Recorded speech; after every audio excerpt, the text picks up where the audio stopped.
tires. Well, the problem is, though, even if she can hold off Castroneves, there's two guys in front of Castroneves that before she can even get back on the lead lap, all of a sudden Will Power now comes in for his second round of pit stops. The action continues with Elio trying to get past Danica Patrick. This is when he gets beside her. He's got to hold her down so she doesn't start to walk up the racetrack a little bit. Jamie Little? Well, you see Will Power in there. They're telling him to reset the fuel. 4 tires reminded him to back it up in his pit box. His car was just not handling right. They felt like they had nothing to lose just to come in and pit under green. Much better pit stop, and you can see now that Danica Patrick has surrendered, and Elio Castroneves and Tony Kanaan have gotten past. And now she's got other traffic behind her as well. So your race leader is Scott Dixon by 1.5 seconds. Stay with us. We'll be back with more after this message from our ABC stations.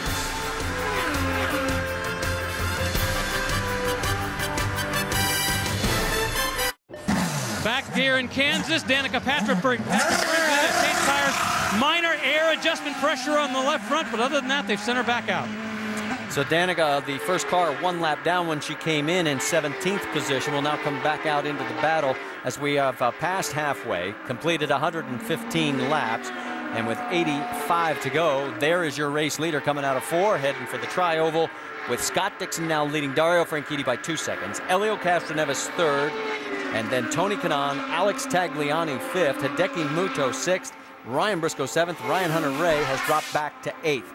And as you look at our Firestone lap leaders, Team Target Ganassi has now totaled more laps led in this one race than they had the first 4. So a big rebound today for the team in red, and we should say blue.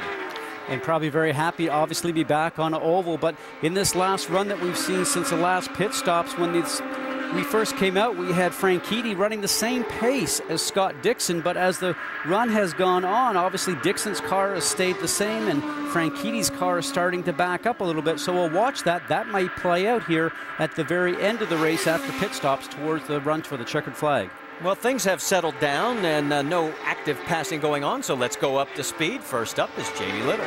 A little breathing room down here with the leaders right now. Scott Dixon not saying a whole lot about the car. As we said, he only made that air pressure adjustment early on. Car has been very balanced. Now, he told me he's thrilled to be back at an oval, has not won yet this year. This team, Ganassi, has won the last 3 races here. He was very confident coming in. Now, Dario Franchitti, his teammate in the 10 car right behind him. You're right, Scott, his car did go away a little bit. He actually had a little understeer and a little oversteer, but on the last stop, he made no adjustments on pit road. He's doing it all in the cockpit, and it seems to be working out, running around in second. Behind him, Elio Castroneves. He is thrilled to be back on the oval. We have a caution. We have debris on the track. Marty? All right, thanks, Jamie. We'll get back to our up to speed as our second caution flag has now come out. We have debris on the racetrack, and there you can see that's not something you want to run over, Scott. Well, it looks like a piece of an end plate from a wing, so we'll have to see what car that has been removed from. But this is going to turn into a scenario now for drivers to go ahead and make some more changes on the car, try to improve the car during this next round of pit stops. And there you can see it gives you a better angle. It's right at the exit of pit lane in turn 1, and we had active pit stops rolling through, so obviously league officials said that's not a good spot. So that lead that Scott Dixon had evaporates again, but right now you've got to believe he's feeling pretty confident. He certainly has a strong car over the full fuel run. What Franchitti's going to try and do now, I'm sure he's been speaking with his team, telling them what's going on. They can see what's happening with the race car through the telemetry system.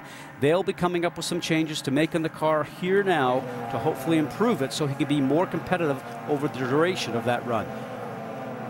Scott, remember when Dario Franchitti on the radio mentioned that we need to get the top line swept? Well, look, it's what's out on the track. So race car officials or Indy Racing League officials are going to sweep the track and try and get the marbles off of that high line, which should benefit some guys who can run up a little higher and make the racing a little closer. Well, certainly even on the starts itself and on the restart, especially, you're going to see guys going 2 or 3 wide, and that's why they're asking for that situation to be cleaned up. And we've got enough time before they come in for pit stops. Let's talk about the all-new ABC Sunday 9 o'clock Eastern, as it's the betrayal and the danger. It's moved back to Wisteria Lane, and if you're looking for trouble, you've come to the right neighborhood.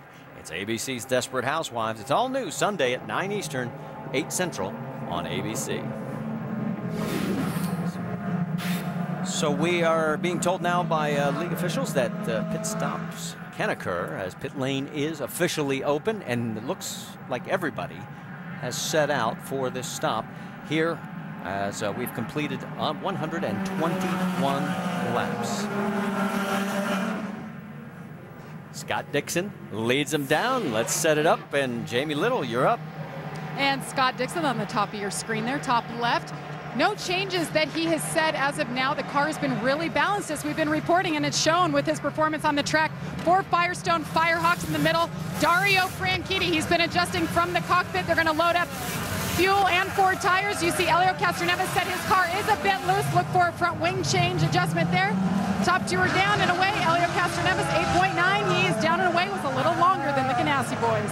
Race off pit road just like the first round. It was Dixon Franchitti. Then Tony Kanaan picked up a spot. Hideki Muto picks up 2. Elio drops 2. And there you can see Tagliani drops 1.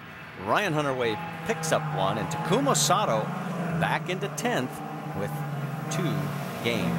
Let's go back and show you the stop as what it looks like from the right front tire changer. No problems here. The tire comes off, it goes on, and he watches his mechanic on the right front. As soon as he says it's time to go, off you are. And that was Ricky Davis giving us the view. And there's Ricky with the camera right on top of his helmet. Thanks, Ricky. It was fun to watch as the pit stops have concluded here at Kansas. Kansas Speedway, our race leader is Scott Dixon with Dario Franchitti, Tony Kanaan, Hideki Muto, Elio Castroneves, your top 5. And then, with only 12 cars on the lead lap, let's go on through the entire group. Alex Tagliani, Ryan Hunter-Reay 7th, Ryan Briscoe, John Andretti in 9th, Takuma Sato 10th, then Vitor Meira and Mario Moraes. So that resets all the cars that are on the lead lap. But have to tell you, folks, 92 of these laps so far have been led by Scott Dixon, and he definitely looks, Scott Goodyear, to have the dominant car. Well, the dominant car, and you know, you look at it, he's only had 1 use of the overtake pass button, so that tells you how impressive his car is working for him. The 9 has just been incredibly quick in the pits throughout this whole day, and we're going to show you a replay here, and let's just watch how quick they are. Straight on the board, straight in here, straight Jackman in. the fueler here on the left-hand side. Click it in, away they go. The tires are being changed, and then when it's time to go, off it is. Those 2 guys are doing a great job. The 4 tire changers are doing an excellent job. The crew's looking on saying, hey, I've made TV. There you go. Good job, guys. And that comes down to the driver coming in, Marty, stopping on his marks and making sure that he's put the car in the correct placement. We saw earlier today Will Power having that difficulty and how hard it was for the crew to do the work and service that car, especially with the fuel nozzle. And these are things that are done throughout the week with the teams in their garage area back in Indianapolis, and they practice pit stops throughout the week so they have perfection here on weekends. 6 cars got the waiver, and we'll give you that update in just a moment. But first, let's check in with Jamie Little. Well, after that last pit stop, Scott Dixon's talking to his team about pit strategy and how many more times they may have to pit. I would think it would have to be locust, flood, pestilence, and everything else for everybody not to have to stop, Scott. Tempo. Well, with 73 laps left to go and 48 to 50 on a fuel run, that's probably going to be the case. Well, let's give you the waiver rounds. It was Will Power, the 24 Mike Conway, Marco Andretti, the 66 of Jay Howard, Rafa Matos, and Danica Patrick. So they are now all on the tail end of the lead lap. We mentioned already Dixon, Franchitti, Kanaan, Muto, Castroneves. That is your top 5 as the pace cars pulled off, and we will be going back to green flag racing the next time by. And the group after that is pretty stellar also. Tagliani, Hunter Ray, and Briscoe, and John Andretti, very impressive, all the way up to 9th. Look at the pit stops that Ryan Hunter-Ray has gotten today. Picked up 4 on the first and then 1 more on the second. And he's done a lot of it, the rest of it on his own with some great driving. And a lot of times when your car is not very fast by yourself or in qualifying, we mentioned this earlier in the show, how he just was so down last night when we spoke to him. Didn't think that he had a race